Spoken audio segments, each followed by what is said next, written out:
welcome to Secret Life of Therapist. I'm your host, Dr. Habiba Zaman, and we are going to talk about life, love, sex, relationships, friendships, self-esteem, you name it, in a very unedited, unscripted, relaxed, I'm not relaxed, in a very raw and vulnerable version, sometimes unhinged, so that you can see what it's like, not just what you go through, but what we also go through, how we experience it in ways that we normally would not share while we're in therapy. I have with me Kaylan Maloney, licensed therapist with IRE Counseling. And she's here to talk to us or with me about love. All things love. Behind the scenes. Behind the scenes. Yes. Oh my goodness. It's a big time. We were just talking about how it's like Christmas now. It's a really big time. Lots of engagements are happening, or will be happening, I should say. New Year's is coming, lots of engagements in that time. And when we think about holiday time, we think about love and joy and togetherness and happiness and all the things. And so sometimes when that's happening, I have to remind myself of my own life therapy skills. I was like, how do I interact with this person? And like even certain family members and different things. So it's a lot sometimes. It is a lot. But love means so many different things. It does. Right? The way we show up for people and the way people show up for us. The way we define love is very different from person to person even, wouldn't you say? Yeah. Especially a lot of times we're basing it off of how we receive it versus what it actually really is. And that can be very dangerous because people's experience of love can be unhealthy. And so by that time, how they expect love to be is like, actually, that's probably not the really way to be thinking about it. So everybody's perspective of love and how to do love, I guess, and how to show love and be love, it's going to be different because it's based on experiences. From our childhood. Yeah. That's what I call the blueprint, right? Yes. It's like any blueprint that you look at for a house. These are the building blocks, these are the foundations that were laid for you. And we go through life reliving everything that we've witnessed, whether it was overtly or covertly, that made that blueprint for how we see ourselves, how we see the world, how we see love, how we accept love. Yes. And again, we're not just talking romantically, we're just talking in general, just the language of love. Yes. And we were laughing about this earlier today, but I do share personal stories in my counseling sessions so that my clients can relate. It's a lot easier to see the dysfunction in someone else than you do in your own self, but it kind of helps connect the dots. But I was telling her that, I am the expert of what not to do in relationships. Even with my PhD, right? Of how dysfunctional relationships show up, and that's because of my blueprint. Whether you call it fortunately, unfortunately, it is just what it is. There's nothing to undo. There's nothing to rewrite. This is what's made me, and I am not one of those people that believe that I'm stronger for it. Yeah. I am not stronger for it. I maybe could have been a softer, gentler, sweeter version of the human being that sits before you now. If I didn't have those experiences. But it is part of what defines me. It's part of the tapestry of my existence, of my life, of what makes me me. Yeah. I kind of think about it when we're talking about how experiences can make us stronger, bad experiences can make us stronger. I think about it in the sense of similar, where they're like building blocks. They help us to be as we are, or how we become as we grow. And so the experiences that I've had, they definitely contribute to who I am as a person now and how I function as a person now. So I don't know if it's stronger as in like the same thing can happen, I'm just like, but it's more like something similar or the same thing can happen, but I have a better response to it. I'm able to not have it completely like shut down my life or even my day for that matter, because I just don't know what to do with that thing or with those thoughts or whatever was said, those feelings. So I think of stronger more along the lines of me being able to better handle it. And I think a lot of people in a general sense is they think of stronger as like, when this thing comes back to me, I'm going to be able to knock it down. And it's like, that's not really the goal. And that's not really the focus. It's, like you said, we're not looking to rewrite history. We're not looking to go back and do these things anyway like that. It's if you are faced with something similar, you need to learn how to deal with it differently. But it's okay that it still bothers you. Mm-hmm. It's still okay if you still cry about it, or it still hurts your feelings just as much, because the act is still a wrong act, or it's still a violation. So it's not that the act is going to become less intense. Mm-hmm. It's how you respond to that act is really what we're looking at. That's a change. And I think that's even taught, right? Yeah. I don't think anyone is naturally different or better at coping or better at handling things. I think it's something that is taught. It's skill. Yeah. It's not something that we innately have. Right. And part of the healing process is connecting with people who can help you not just through those things and hear you and understand you, but then also mirror for you what healthy attachment might look like, healthy bonding might look like, you know, how healthy repair looks like. The attachment is just like, it is just so much. Like, that is so layered, and I think as therapists, because we like automatically learn those things, that we kind of see it much more quickly. Yes. Than the average person. Like on the other side, it's like, why are they being this way? Why are you acting like this? Da-da-da. And we're already like lasered through all the way. It's like, this is where you are. It's like, well, you know, it's hard. The research study that I did. Yes. Right. I had. Which I loved. Thank you. Still waiting for that. No. Stamp. They're dragging their feet. Whatever. It's good research. Thank you. But in that research, what we found was so many people, let me preface, I guess, say, why can't I be? Mm-hmm. Right? Like, why can't it be normal? Yes. Why can't I be healthy? Why can't I just be secure? Why do I have to be avoidant? Why do I have to be disorganized? Why do I have to be anxious? Why can't I just be secure? And of the 172 people, you know, only 60% were. I'm scared to. Yeah, only 60% fell in the secure range. Was there like an average age that you noticed, like a trend in the age of the secure? No, it was all over the place. That's interesting. The youngest participant was 18. The eldest was 76. Nice. I always wondered that, of like most people, as you get older, wiser, all the things, and then that's why I thought about that. But it's hard to be in a secure attachment when you come from certain lifestyles in the past, or you've had certain experiences. Sometimes you have a regular upbringing, regular lifestyle, and then you get into a relationship, or you have a disagreement with a family member, and it just completely puts you in a different direction for like the rest of your life.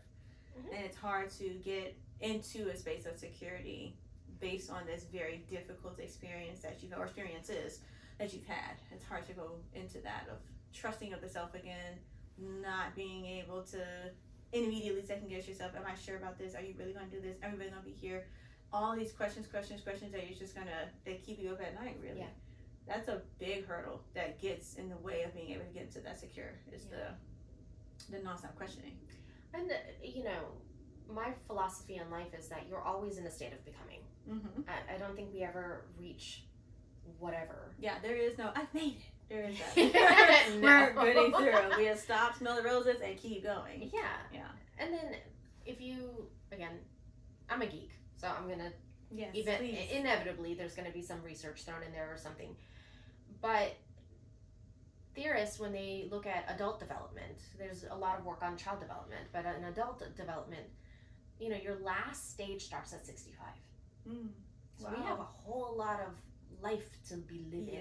Yeah. And there's a lot of exploration and growth and perception changes that's going to happen. And love, it's just such a universal desire, such a universal need, right? I mean, it is pre-programmed into our survival. And all of these things, attachment, development, self-image, blueprint, right? Childhood blueprint. All of that determines how you show up for love. Yes. And that's the only way that we know. We're only going to do what we know. So you can only do the things. Now, a lot of times, too, as you maybe think about it as you were talking earlier, we want to be very different from what we've experienced a lot of times, and we end up being the exact same way. And it's like, oh my God, how did I get here? You never left. This is just what it is. Left. You know, this is where we are, and we do different things, you know, but like glitter on a dog is not going to make it a unicorn. It's still a dog, you know. So a lot of times, as we're wanting to make a change, we can make the changes, and we can evolve and, like you said, continue to grow and things of that nature. But the things that we know and how we were, I guess, developed essentially in this way, that's going to be just that seed. It's just going to be there. So you're going to have those moments that come up, and you might notice that this is similar to like this family member or this parent or friend even, that you didn't like, but it's there. But this is what we know. And a lot of times too, we'll say, especially if it's chaotic, oh my God, I don't want to be in this type of relationship. It's toxic. Oh no. But we are in it because we know how to deal with it. Not and because it's we also like because it. it's safe. Yeah. It's safe because typically these chaotic moments, let me clarify, it's not safe. It's not emotionally safe. It's not, psychologically safe. It's not physically safe. Yeah. Right. But it's safe in a way because it's familiar. And it's familiar because our first encounter with safety and love and acceptance and all those foundational things, it's intertwined with that chaos, uncertainty, a lot of times criticism and abuse.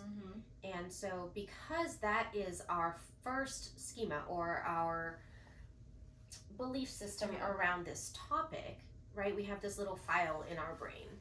And when you think of love and what that looks like and how it shows up, that's the file that's going to come up. So whatever that first experience was, that's what's coming up. That is what's familiar. Even if consciously you know that that's maybe not the best thing, that is always what you're going to gravitate towards because your brain feels safe with that, even though it's the most unsafe, unhealthy thing. Not always, but generally. You know, in therapy, right, we have our clients that are like, I don't understand how I got here. And we're like, but you will. Because my stuff, my, encyclopedia of dysfunctional relationships is because of my blueprint. It is textbook. Yeah. Like you look at it, it's frustrating. Sometimes when you look at it, you're just like, damn, I'm still here? Yeah, all this work I've done, and I'm still here. And then we get pulled right back into it. Whether, again, it's with friendships or, for me, parenthood. Wow. Yeah. Talk about getting like slapped in the face. Real bad. Real fast. Let me count the ways you are still dysfunctional. Yes. Woman. Oh my gosh. It's instant too. It's immediate. Oh my goodness. The mirror is just too clear when you have it. It happens, yeah. The other day, my son had a moment, and I was so proud of him. He had to write something, and his writing, my God, and not because I'm biased, but let me tell you, he is profound and aware and eloquent, and for a young man, I am, so proud. That's lovely. And with all of that clarity, let me tell you, if what I read about his struggles that he's had, coming to this specific point in his life where he's had to make some very adult decisions that a child should not have to make. And he did, and then he had to articulate it for university, which, whatever. But he had to give an explanation for certain things, so he did. And I read it. He asked me to proofread it. Let me tell you, I was like, and then I had to stop and be like, okay, you've read it, you've sobbed your face off. Now get it together so you can show up for this boy and tell him you did an amazing job. Yeah. And don't be the parent. Yeah. Who, part of my blueprint, who is so emotionally unstable that the child cannot be a child. Yeah. because they're too worried about how the dysfunctional, Yes. explosive, or just that unstable affect of how they respond to the world, right? How they respond to a situation. Let's not trigger my baby. And so I had to mindfully be like, don't be that person. Yeah. Do not be that person. It doesn't matter that you're feeling unstable right now, because I was feeling unhinged. I'm sure it's a lot to, when you hear from your kid the things that they've experienced and how they've experienced it, because like we see it, like sometimes we can see the exact same things, but obviously we have different interpretations and different experiences for that same situation. But it's very different when you hear it directly from them. And like you said, for him to be able to explain it in such a very detailed way is just like wowzers. So you're having to almost like come out of mom mode and be in like almost teacher mode where you can look at the writing, see the writing, versus like, damn, my child is like really doing this thing. They do that. They come to me and they're like, I'm gonna tell you something. And to preface that, we have a beautiful relationship. Yes. Where everything is up for grabs. Anything can be discussed, anything can be talked about, and being mom, a lot of the things that they've brought to me, I'm just like, A, South Asian, wow, that would never happen. Never.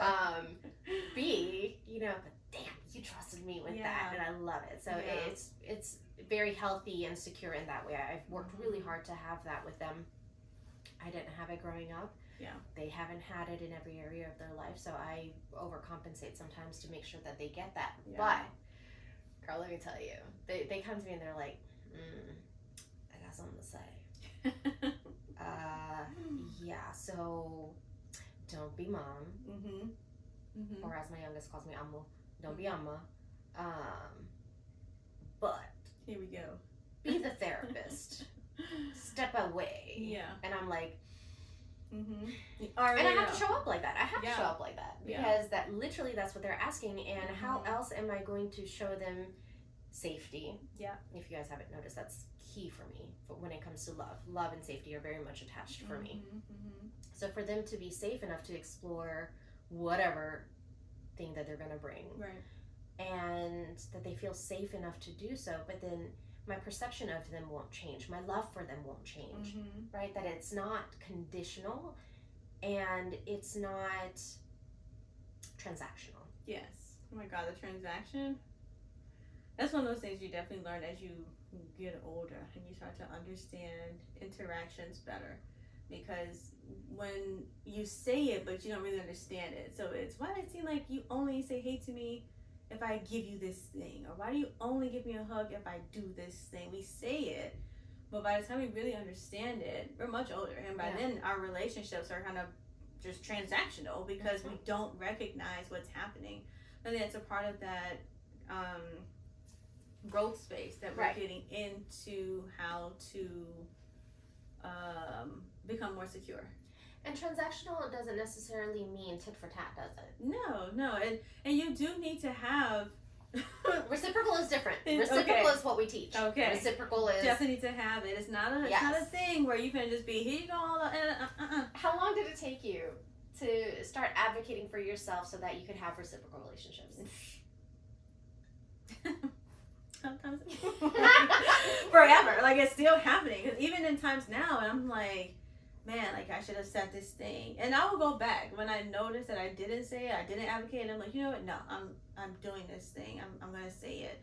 And I can feel my heart like unsafe to express, right? And that's even that blueprint. A lot of that is going to be from that blueprint for me personally, because I've had like other like romantic relationships that were not safe, but primarily like growing up, we had a very strict household.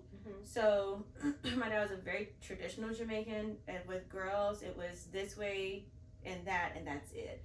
My mom is American, but she's country, so we had to be just pure straight, like almost like perfect black girls. Your hair needed to be straight, you need to make these braids and sweet, you need to look this way, walk this way, talk this way. Everything was very just based on, but her experience from hers growing up in the 60s was so negative if you looked anything other than. Right. So putting that onto us, right? So growing up, it was, this needed to be this way. So I would be so hesitant to say anything. I was always very curious. So I would ask. I was definitely the why kid, and my mom would be like, "You're talking too much. You need to shut up. You're asking too many questions. You need to stop. You're getting on my nerves." Da da da. So when I would need to say something, I used to be very vocal, quickly shut down. So in become my own adult person, I'm like, I need to say these things. I know it's not right. Yeah. And then even experiencing my own sexual trauma and couldn't speak in that time, or even learning that like with me speaking didn't matter.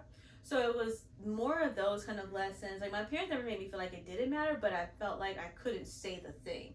And then once the abuse happened, it was like now what I say doesn't matter. So I'm getting like double whammy of just shut up. So now as I'm learning more and feeling more confident within myself, it's never a question of whether I'm right. It's always going to be, or always was, what is the reaction going to be?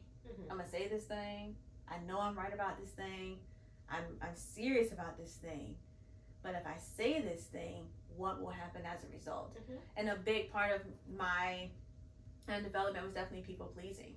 So it was that transaction for me was, if I'm nice enough, they'll love me in return. Yes. So my understanding of love was more along what I can do for this person, right, in order to get this thing in return. Right. So I think, and again, not manipulative, right? No, because there are certain people who do that as a method to manipulate. Right. But we're talking about this subconscious, almost like fear-based response of, how can I love you so hard that eventually you will love me back? Yeah. How can I prove to you that I'm worth your love? How can I prove to you that I'm worthy and valuable? And that's never going to be the case. Like, that's not even the point whatsoever, by like far. So no, because love is just existing. Right. That's love. Yeah. And it would be so funny too, because my parents always tell me love don't pay the bills, and they would always tell me, my dad especially, he's so hard, and he's just like, love don't mean shit, so get over it, and so for him it was, so there's things in life, you have money, you have bills, you have kids, it was very just, very heavy on understanding responsibilities and how to function in this country as a minority, like 2 times over. And so it was, we always felt love, we knew what it was, we knew it wasn't food, clothing, shelter, like we knew it was more. Now, does that come out your mouth? But love don't pay the bills? Yeah, still now. Yep. Still now. Because I'm like, I still have it replaying in my mind where love is not enough, but I can't say I disagree. No. Because it's not. Love is not enough. I have loved hard, loved devotedly, lost myself in love, and then what? Yeah. Like, what do we get out of it? It was still an unhealthy, unbalanced relationship because all the other things that's required to make a healthy relationship of any kind with anyone, those things weren't there. Right. The lights being on is important. But so is your life. So you have to make sure. I'm talking more about like respect, support, believing in your partner. Yes, right? like that's your life. Like your life is even all with important. you, this dynamic, this relationship, right? All of those things need to be in place for this to be successful. Yeah. It's important to understand the self, understand the person, be willing, be open. If your way is not the right way at all, like for everything. So if you're going to be interacting with others, it's important to even understand where they are, meeting them where they are, and not being so critical. My mom was very critical, whether she meant to or not, very critical. Right. So that's a part of for me, it's still a part of that. How do I say this in a way that I don't get in trouble? Oh my God, I just had this literally yesterday. Just yesterday, our partner was doing laundry or something, and he got very frustrated because he was looking for something, or I must have threw something away by accident, something simple. But his response, his nonverbal, I was like in a session. I could see him through the glass. And he's just standing there looking at me. like a parent. Mm. And I'm like, and I'm looking straight at my client, and I'm feeling the death, and I'm like, what is happening right now? And I can like feel the like deep breaths of just like huffing and puffing, and I'm immediately like, oh my god, I'm in trouble. Like yesterday. Yes. It still comes up for me in those moments, and so and it always will. a piece of that advocacy that you were talking about, how I advocate for myself. After the session, I literally sat down and I was like, I need to say this. I feel like a child. Yes. And I need to say this thing. Like, we've been together like almost, I don't know, 10 years, 8 years, 9 years. It's been a long time. And like, I should feel comfortable enough to be like, hey, don't do that. But the blueprint in me is like, you don't get to say anything. Especially if you're wrong or this person is upset at something that you've done. You just shut your mouth, eat the consequence, do better. But the problem with that, I learned, became doing it with the wrong people always made it where I was never right. So I'm just constantly giving, constantly doing, constantly being taken advantage of. And then what does that do to your self-image? We don't really have one. No. So. And it's piece by piece. Yes. Right? Yeah. Like, there's so many people are so quick to say, then why did you stay? Yes. You know? Yeah. Well, I stayed because I didn't realize how much of what makes me me, of who I am, had been lost. Mm-hmm. One of my longest friends, she came to visit because she lives away from here. She came to visit. She surprised me. She drove up. I opened the door and she was just like, where are you? And I was like, come in. I'm tired. Yeah. Right? Because, I mean, yes, energetically, spiritually, all of the above. Yeah. Physically, right? Mentally, all of it was depleted. But she was like, no. You're dead in the eyes. I love my friends. Yeah. They're very honest. Gives you some honest friends. But nice, not rude honest. There's a difference. And it was her way of expressing her alarm, which was her love. Yeah. And she's one of the softest people. There's certain things I can't divulge so brutally. Yeah. Like I would with some other people. Yeah. About my state of mind, about where I might be or what I'm struggling with. Because she's so gentle. Yeah. Right? And for her to say, you look dead in the eyes. I had been dead on the inside for a very, very long time. Yeah. You know? Like, I had people who had known me for a long time. Now, people who are nearby, who see me daily, no one noticed it because it's so gradual. Yeah. They're like pieces of sand that slowly fall through the cracks, right? But because she hadn't seen me for a while, she was literally like, you are dead behind the eyes. You know? My father actually told me once, he was like, you're like a shell without a soul. Damn. And at that point, I was. Because I was giving and giving and giving and giving and giving and trying to make something work that just wouldn't. And I did that with friendships, and I did that with colleagues, I did that with professors, I did that with my partner, obviously, because I learned to do that as a child, and that's what made me the good girl. You, everybody's favorite. But that's, I mean, of course, I'm going to be your favorite, I'm giving you what you want. Right, but it's to my detriment, but you can't see it because you get what you want. And it's betrayal, but it's betrayal of yourself. Yes. And it's reinforced, right? It's reinforced in society, it's reinforced in work, it's reinforced in relationships. Yeah. Right? If things are unstable in our relationship and I do something and you smile, of course I'm going to want that dopamine hit. Yeah. So I'm diving in there, doing it way more.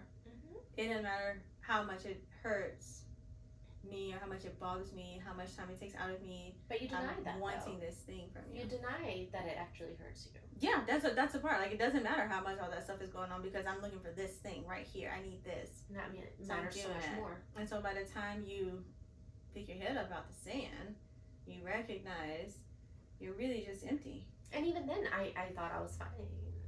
I thought I was still hiding it really well. Yeah. It was just the kids, and it was the practice, and it was the work, the line of work that I do. It's disguise. It's everything else. Yeah. Or just tired. I'm just tired, which I was. But it was different. Yeah. It's completely different thing. So it's hard. When sometimes when the clients are talking, they're like, "What would you do?" I'm like, "Don't ask me, baby." I've done either worse or same situation even or whatever, and it's like, and sometimes I have some clients that are like, "I just wonder what your life is like," and I'm like, "Girl, you don't want to know that." But don't you know. do. But you it's do, which is why you guys are watching, because yes. I do want to know. But it's, I do have to remind myself often of like, what am I teaching? What are the things that I know that I need to be doing that's right and that really is right for me in this time or situation or whatever it is. And it's hard to go against what you've always known, especially when you've gotten that type of pushback or consequence or some type of outcome. So you're doing something different or opposite from what you usually do or from what you know, and you're hoping to get an opposite reaction from what you usually get, but you know it's probably not. Well, because think about it, like why would you? Right. If we had, this is all we know, and then, I mean, object relations theory. Like I told you, I tried to keep it out, and I can't help it. But object relations theory, it's an attachment-based theory, where we attach to people who have something to do with our blueprint, and so opposites don't attract. No, I thought I did that. Yeah, yes. We all did. Yeah, I thought I did that all one time. No, no, it was not that. It was just manifested differently, but the themes were still the same. But in it, we look for these little pieces of dysfunction that belong to our early childhood caregivers, and it could be anybody from our childhood, any caregiver that we bonded with and attached to. And our brain thinks that by having this new connection, this new attachment, that it's going to repair all of the damage, because this time, watch it be different. We got it. What is that like? Oh no, I got it. I can fix this. Yeah. I can fix it. I've got it. Yeah. It'll be different. No, when has it been different? Right? Like if someone is out of reach all the time, how hard do you think you can love them into being available? Yeah. I think that's too of it can be observation, and it's definitely not direct. So it's not like you're actively searching this person to have this thing. Like no, but it's subconscious. It's what's familiar. So you're gonna go to what's familiar. But I think so again, some of that is observation. So it's what we're seeing. Sometimes it's not even like directly us. So I know for me, like watching my parents' relationships, one of the things that I can call now, obviously, but one of the things I recognize is this chasing for love. Oy. And so if you chase and do, then that's love. And I have to that is the single most common factor that always will scream childhood neglect. Yeah. Is people who work so hard to get a difficult person to love them back. Yeah. And it's just, and my mom is definitely someone that's like by the book. Her life is like ridiculous. But it's so seeing that, and I had to ask, like I was very curious, and I just was like, this doesn't look like it's supposed to look. Like this seems crazy. Like what is going on? And I would never forget what she said. She looked me dead square in the face, 100% serious, and said, "This is how relationships work. You don't understand because you're a child." And right then and there, and so like I was talking about before, of like things, there's one instance or one situation can change everything, completely change my trajectory. Right then, I was like, I will never love anybody ever again. I will never love. I will never have a relationship that I'm just like, I want to marry you. Not married. Okay. Still. I'm so like, and it's not like I'm against it, but there's so much of my fear of like, oh my God, what if I do this and I fucking get lost? Oh, and I don't help you with that at all, do I? With my conversation. Woo! Listen, guys, we're learning, guys. We're learning together. But it's just like those times, and again, we're always learning, right? We're always growing. We're never reaching this thing. So it was always that I practiced. I've always had this guard. I've always had some type of shield, and I've done a really good job of kind of disguising, because I'll give like certain information, but when it comes to the relationship itself, but not with my friendships. my romantic relationships, it's very different. My Mhm. friendships, I can give till I'm about to That's die. what I mean. which right. I have It shows done. up completely differently. Yes, and in different then relationships. romantically, I'm like, I can't let you get too close. I can't be, and I can't be too close to you. So we can be cool, and you can think you're close to me, but you're not, because I cannot be where my mom was. I just can't do it to myself. But then, like with my friends, I think that part of my life, growing up without friends, I'm like, because you're always going to need love. It's just period. You're going to need it. So that part of me, need, fundamental, absolutely evolutionary, needed, like primal need. So my yearning for that was through my friends, because I knew that. Well, in my mind, of course, that it was like I knew that they were safe. I could trust them if I needed to, whatever, and I was fine with that. So I was yearning for that love, but through my friends. Because even just slightly different, we will justify that's so much better. Yes. Right? If it's just slightly different, if it's slightly better than the relationship you had before, then because if it's different, then it ain't the same. And if it's not the same, then it's good. Right. And what do I keep saying? Just because it's not that bad doesn't make it good. Yeah. My clients hate that. So bad. So bad. But it's true. It is very true, though. That is. Do y'all know how long it took me to learn that? Yeah. Late 30s. Yeah. Late 30s. Whoever taught that, I think that's something that we're also taught. It's either this or that. So if it's not this, then it's definitely that. So we were also taught that as well. So because it's not that bad, must be good. No. Yeah. No. Yeah. Not that bad does not make it good. Right. I think by the time, I'm very good at recognizing within myself I'm depleted. Yeah. But I'll just keep doing it because I'm like, maybe this, maybe it's that, maybe it's this. And then as I've, again, so you don't trust your own judgment. No. Right? Because definitely not. Why would I do something like that? Right. No. And again, same, because we were not given a voice. Yeah. You and me both. I'm in this box. Right? Where if you're not given a voice, or you are, but it's not respected or it's diminished or whatever. Again, it doesn't have to be abject rejection. Right? It covert little things do just as much damage. And so growing up in a place where very authoritarian, parentage, my way, my rules, I'm the adult, I'm the elder is a big part. I'm the elder. Respect is demanded. Got to have the respect. Right. And having a voice is disrespect. Yes. That was the messaging growing up. And when you do that, somebody else is always right. So how are you ever going to trust your own instincts? And then we go through and attract all of these people just like that. So over and over and over again, in different scenarios, different ways, different flavors of the same ice cream. Yeah. Same ice cream. Yeah, same thing. Over and over and over and over again. Like, why would you trust that I'm doing too much? I should stop. They're not reciprocating this love in your friendships. Why would you say that? Because then you might lose them. Right. And what happens if you lose them? Yeah, then I have nobody. I'm just out here by myself, as if I can never make friends again. I mean, it's just so like definitive that like this is it. And so and making friends is hard.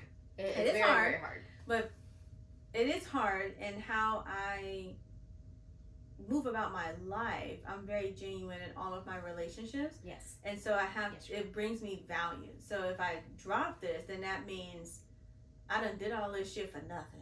Yeah. I've given so much of myself. I've dedicated so much of myself just for you to take and have a good time, and I'm left with nothing. You didn't give me nothing. The investment fallacy. And I've given you everything. Right. For willingly, obviously. Not because you asked, not because I'm looking for a handout, but it's just willingly. Because I know that the need is there, or it makes you happy, or we can have a good time, or whatever. I'm doing it. But then it's like, when it's over, I'm like, this has to mean something. Because I know that I'm not just worthless to you. I can't be worthless. So that's the bigger, right? Because what would that mean for you? Thing, yeah. That becomes a bigger kind of, I guess, question, if anything, of am I worthless in this relationship? Because here I am, empty again, and like dropping. And I love how easily you said that. Yeah, because it's not easy. Okay, girl. Yeah. 10 years of therapy. Right. Because it's not easy to say. A lot of people will balk at that. Like, I'm not worth this. I know I'm not worth this. Except, like what I was saying, how much of that did it, with what I endured, to the point where one of my bestest friends were saying things like, you are dead behind the eyes, and then my father himself would be like, you are a shell without a soul. How much self-worth would a person have to allow themselves to get to that point? Mm-hmm. For me to say that, for me to face that, what does that say about me then? Yeah. Like, really? The person with the degree Mm-hmm. is in this degrees is in this again. Like, what does that mean for me? Mm-hmm. And that fear of, obviously, then I'm to blame. Yeah. It keeps people so stuck. Yeah. I've messed up again. I've ruined this again. I've been here again. It's like, so we well, deny. it's not going to happen. Right, we got to Dissociate and deny. Oh, girl, dissociation is a whole nother deal. But yes, we're definitely there. So I think it's become a hard realization. And honestly, like, it wasn't until maybe recent years, like maybe past 3 years or so, that I even had an understanding of one of my, I guess, experiences in life was actual sexual assault. So by that time, I'm like, oh shit, that makes sense as to why I have like all these other things going on, like why my mind is questioning all these things. But my dissociation was like, we're in two different worlds, girl. This is not it. And it wasn't like a denial. It was just, I just couldn't connect. But that lack of connection rolled over into my romantic relationship. So there is no connection. So it's on top of me having my pledge to myself to never be close, that experiences where it's like, you also are not valuable, I guess, in a way. Like, as yourself, you're of value to a person, but not like for you. And so then just to exist. Yeah, just to exist. Like, you're here for somebody else's purpose. So as you're going, or as I'm going, I should say, going through life, of course, you're not thinking about this, right? This is not conscious. And you're attracting these same type of people that are just not caring, essentially. They're distant in emotion. They really don't try to understand you or try to connect. It's what can you give me? That was my kind of pattern. What can you give to me? And when the takers. Definitely takers. And within my family too, so it was hard to get out of that. But it's, once I kind of found someone else that was like able to like reciprocate in different ways. So it's not the ideal way that we have the thought of our relationship. I want a relationship to be this and that. It's the way that still comes into play that is necessary for you, that you feel good in, that you feel safe in. And so by the time that comes, myself or even my clients, it's like, what am I supposed to do with this? Right. This is not real. Okay, right. Next, like, no, I'm not doing this. I'm sabotaging this thing. Like, family member now, sabotaging. I'm like, this is crazy. Do you not, you really think this is okay to do? Cannot see it. Sabotage. So it's, I think a big part of that, again, is if we grew up in a kind of chaotic space and we're used to seeing just arguments or disappointment or being let down or good things just ending, then we're going to continue to perpetuate that because we don't really know what it is like to continuously stay in good things. Right. So by the time it comes, I'm like immediately triggered. Oh my God, the last time we thought things were good, it wasn't good. So now all these things are just, and it's just a storm for years. Right. And it's the same. It's the same for people who didn't grow up in chaotic environments as we did. Mm-hmm. It's the same where the parents don't necessarily argue or fight. They just shut down. Yeah. And it gets swept underneath this rug. Yeah. And we just act like it doesn't happen. Mm-hmm. We act like it didn't happen. We act like no one's feelings even though hurt. we can literally see it. We can see it. Parents not talking, they're short answering, whatever. We can see it, so we can't. They're not. The energy is so heavy, right? Like the environment is so heavy, but we're just they don't acknowledge it. Yeah. And therefore, someone growing up in that environment will genuinely say, "But I had a good childhood. Mm-hmm. No one fought. There was no divorce. Yeah.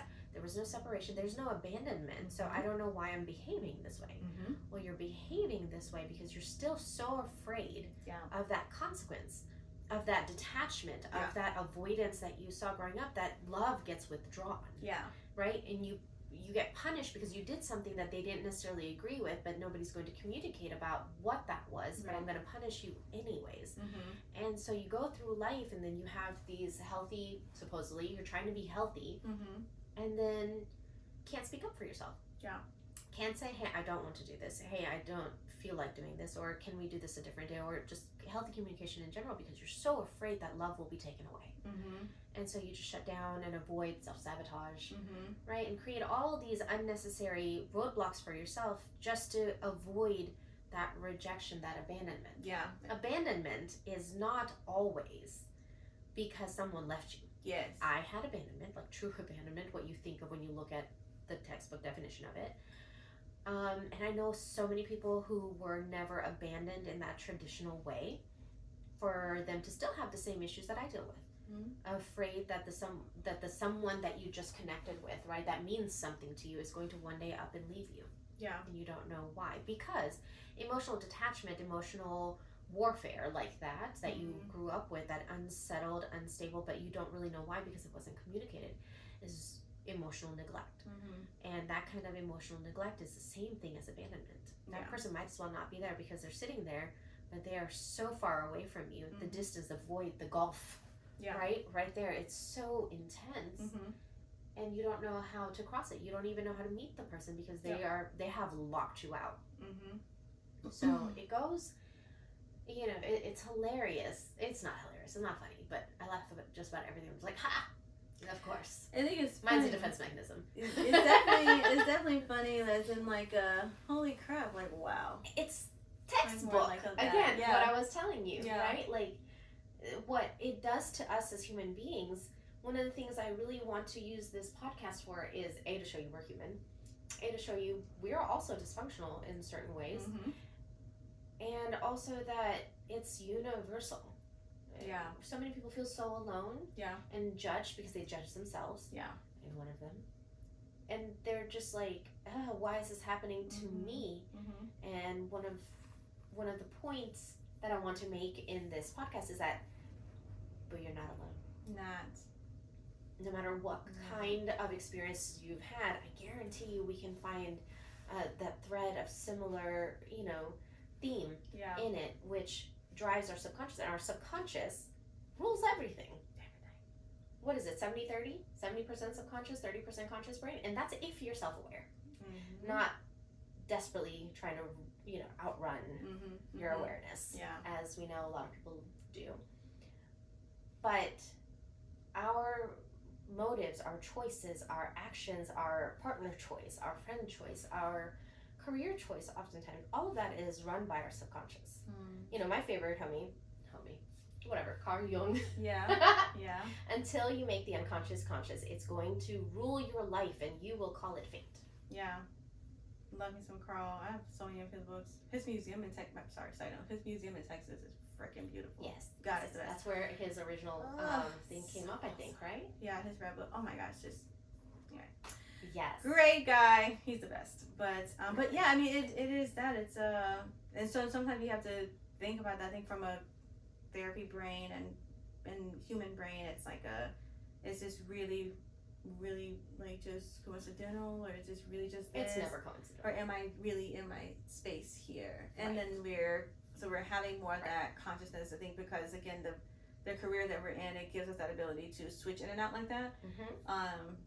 But it's still very hard to still choose the right thing and to make the right response and all. It's still very difficult to grapple with. Dang, like this is really happening. I'm really still here, or I'm back here. It's so still very hard to do that. Yeah. So frustrating, and it makes you feel like you've lost so much of the work that you've done. Yeah. But you haven't. No.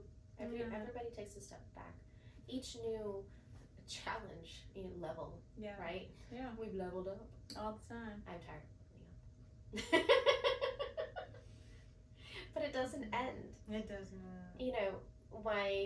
Earlier today, I mock this often, and take it as you will. How every book out there is like, you can't find love until you love yourself. Yes. You can't.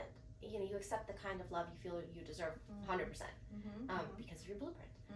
But it infuriates me that that message is out there because, okay, how? That's the first thing my clients ask me. How do I do that? Honey, that when you find out, call me. Yes. I don't know. I don't have the answer. I hate those one-liners. It sounds really pretty and it gets a lot of people motivated, but then it villainizes the person who feels like they can't achieve it. Yeah. Because there's not a do this and then you'll love yourself. Yeah. Do that and you'll love yourself. Same thing with confidence. Yeah. Right? Confidence, you don't work towards confidence. You don't work towards loving yourself. It's a byproduct, right? It's an aftermath of 1,000 other things that we do first. Yeah, it's not a one-stop shop. Right. One day you'll look back and you'll be like, oh, snap. Mm-hmm. You know, it's not, the way I perceive myself really is just not as bad as it once was. Mm-hmm. Right? Yeah. Or... And sometimes, but I think too, a part of the human experience is, when my clients come to me with that, I still explain to them, like, it is important to have a love for yourself because that comes with so many other things, like you said, like, there's a level of respect for yourself, your understanding of yourself. So love is not just like this thing here. It's way so many things. Yeah, like it's not just this. There's so much to it. So when we're thinking about it as humans, we already thrive through connection. So sometimes you might find the ability to love more, or love in a different way, or build more confidence through the connection that you have. Sometimes you just are able to connect with someone or a group even, and you're able to find more of that within yourself and kind of learn how to add that to your life. I think it's just like the opposite has been true for us, right? Yeah. Over years of my existence, I repetitively picked people and friends who showed me how unlovable I was. Mm-hmm. Versus the same characteristics, right, that I then turned down, turned this down, turned that down, you know, lowered that level, this, that, and the other. This still didn't work. Yeah. And at the end of the day, I had nothing left. Yeah. There was nothing about me left. Now, you know, I asked the people in my house, I was like, hey guys, because I had to do this interview and it said, like, how would you describe yourself? And I was like, would you ever use the word chill? And immediately, they're like, no. I was like, I didn't finish the sentence. Right? But 100%. Yeah. It was hilarious. That's why I asked it, because I'm like, let's see if they're going to be kind or just upfront. I can't be chill. I cannot be chill. I am loud.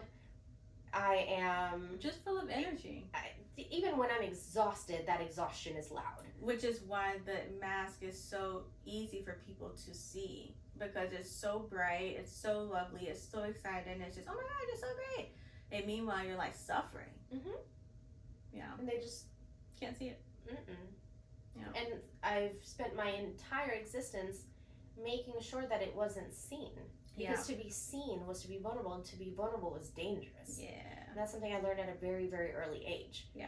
You know, part of love for me, because of that, is advocating, right? I am a fierce protector of everyone, of my friendships, obviously of my children, of my clients, of everyone in life. You know, I try to be the thing for them that I just never had. And that's how I show love. Yeah. It's loud. It's very, very loud as well. But then, you know, you have to be able to give that to yourself too. Sometimes it's easier to see how you love others and then be like, all right, here's a list of the things that I do for others, right? I'm an advocate for them. I make sure they're healthy and eating and sleeping and that they're accepted and they know that they're worthy and they, you know, have physical affection, right? And all the love languages are thrown in their face. Do I do that for me? Yeah. So love, especially when you're working towards self-love, is identifying what you don't do, what you don't have, and what you would want. Because it's a lot easier to say, I don't want that. Yes. Than it is to say, this is what I want. Because a lot of people can't answer, what is it that you want? Right. And sometimes I try to do like imagery. So what do you want it to look like? How do you want it to feel? And even then, I don't know. Okay, well then how will you know that it's there? You have to know what it is that you're going towards, what it is that you're needing sometimes even. You have to be able to understand that. And then, because otherwise you'll be continuously in all kinds of things in life, searching, and allowing these things to go on for so much longer than they need to go on for, experiencing more behaviors than you need to be experiencing. But that's Because you're self-sabotage, searching, though, isn't it? Because if I don't label what love looks like for me, if I don't identify what love feels like for me, then it can't be in my face that I don't have it. It's very true. We're avoiding, yeah. So many people do that. Yeah, because I'm afraid I can't find it. What if I don't find it? What happens What if then? it doesn't exist? What if it's not a real thing? Right. So then we do roll into that, that space of sabotage like that of like, Or what if the relationship that we're in is screaming at us now that it's none of the things that I need. What the hell am I supposed to do with that information then? Yeah. Right? And then everything else that comes from it, the pain of acknowledgement, the pain of knowledge is painful. Very painful. Right? Ignorance is bliss. Like, there's a reason why they say that. But you only get this one life to live. So how much time are you willing to waste in mediocre situations? Yeah. You have to really think about time too as that quantitative, just you're giving it out. So how much are you giving and is it worth that? We won't know sometimes until we're in it, sure. But once you recognize it, you get to get on.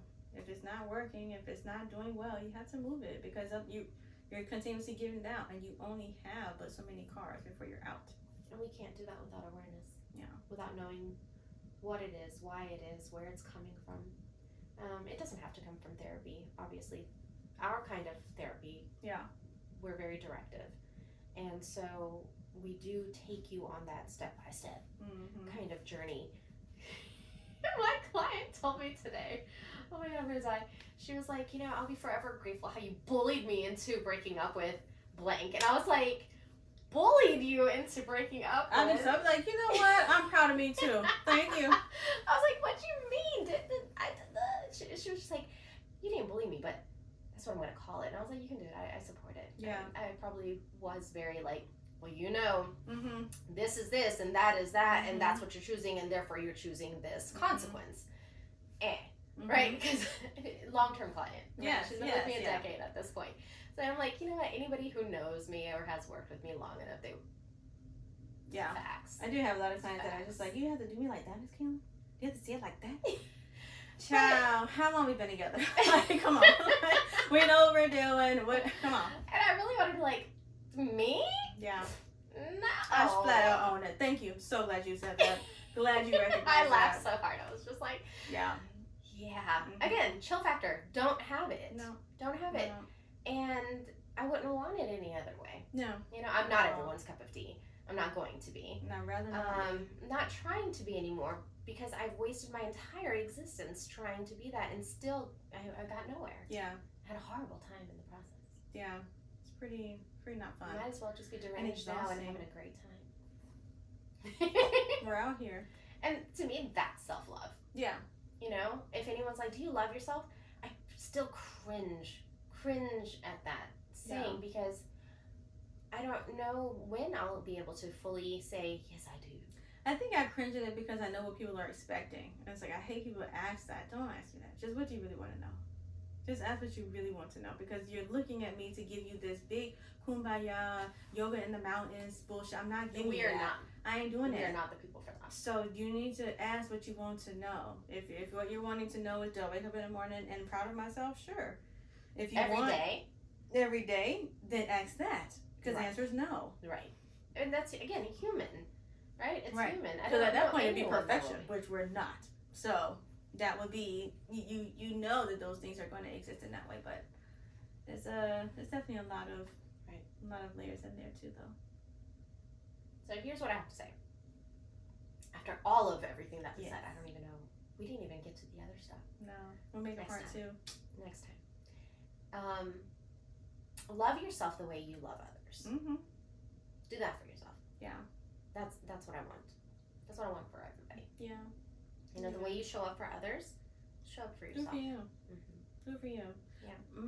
I just had my kid go to school and send some pictures to my family members sometimes when I think she's like really cute.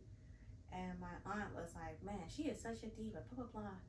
And I always remember every time my aunt stepped out, she was always fabulous. She had like fur hats.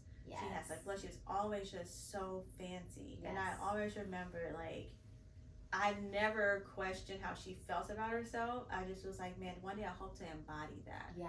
And so as I grew up, I started feeling more comfortable within myself and stuff like that. And then once I had my kid, it's like, okay, like you're gonna have this comfort, goddamn. You're gonna be fucking confident out here. Yes. And so in that same kind of line of loving yourself as you are loving others in that same way, it's you show up fully for yourself. If you want to wear the heels or wear the sneakers, wear the gown, do what you know is going to be wear good colors. for you. And wear colors, please, because black is not the only color.